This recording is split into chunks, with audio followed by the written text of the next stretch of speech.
সপ্তাহের ব্যবধানে দেশের প্রধান পুঁজিবাজার ঢাকা স্টক এক্সচেঞ্জ ডিএসইর বাজার মূলধন কমেছে ৭,০০০ কোটি টাকা। দৈনিক গড় লেনদেন সামান্য বাড়লেও কমেছে সূচক ও বেশিরভাগ শেয়ারের দামও। পুঁজিবাজার বিশ্লেষকরা বলছেন, দামের ওঠানামা বাজারের সাধারণ চিত্র। উদ্বিগ্ন না হয়ে আস্থা আর বিনিয়োগ বাড়াতে দিতে হবে জোর নজর। যদি চাও টেস্ট স্বাদ হট টমেটো সস বেস্ট। স্বাদ হট টমেটো সস এখন নতুন স্বাদে।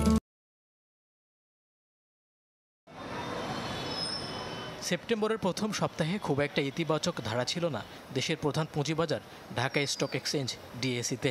দৈনিক গড় লেনদেন কিছুটা বাড়লেও কমেছে সূচক ও শেয়ারের দর। বাজার বিশ্লেষণে দেখা যায় এর আগের সপ্তাহের চেয়ে বাজার মূলধন কমেছে ১%। সপ্তাহের প্রথম কার্যদিবসে ৬,৯৯,৫৮১ কোটি টাকায় শুরু হওয়া বাজার সপ্তাহের শেষে দাঁড়িয়েছে ৬,৯২,৪৩১ কোটি টাকায়। তবে দিনের গড় লেনদেন ০.৫% বেড়ে হয়েছে ৩,৯৯৪ কোটি টাকা। সপ্তাহ ব্যবধানে লেনদেন বেড়েছে ৮২৪ কোটি টাকা। ইন্ডেক্স বাড়বে, ইন্ডেক্স কমবে, বাজারের মূলধন বাড়বে, মূলধন কমবে, এটাই বাজার। এটা নিয়ে আসলে চিন্তিত হওয়ার কিছু নাই।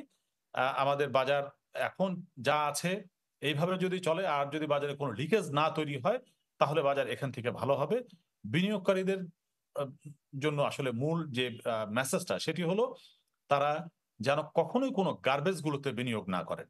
গার্বেজে যদি বিনিয়োগ না করেন, তাহলে তাদের আসলে পুঁজি হারানোর ভয়টা অনেক কম। সপ্তাহ জুড়ে ডিএসইর সূচকেও ছিল নিম্নমুখী ধারা। প্রধান সূচক ডিএসইএক্স ৭৬ পয়েন্ট কমে দাঁড়িয়েছে ৫,৭২৮ পয়েন্টে। আগের সপ্তাহের তুলনায় কমেছে ১% বেশি। ডিএসইতে মোট লেনদেন হওয়া শেয়ার ও মিউচুয়াল ফান্ডের সংখ্যা ৩৯৫টি। দাম বেড়েছে ৭৬টির, কমেছে ৩১১টির, আর অপরিবর্তিত ছিল ৮টি কোম্পানির শেয়ারের দর।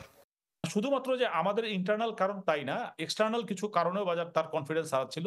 এই কনফিডেন্স লেভেল নিচে নামতে নামতে আসলে বাজারটা তাই হয়েছে। ফরেন রিজার্ভ যদি বাড়ে, আমাদের ইন্টারেস্ট রেট যদি আবার এখন যে বাড়তিটা আছে সেটি যদি কমে, আমাদের ইনফ্লেশন যদি একটু কমে, বাজারে আমরা যদি ভালো কিছু প্রোডাক্ট ইন্ট্রোডিউস করতে পারি, এগুলো সবকিছু যদি আমরা দিতে পারি, তাহলে যদি বাজারে আবার একটু কনফিডেন্স তৈরি হয়, বাজারে আবার বিনিয়োগকারী আসবে।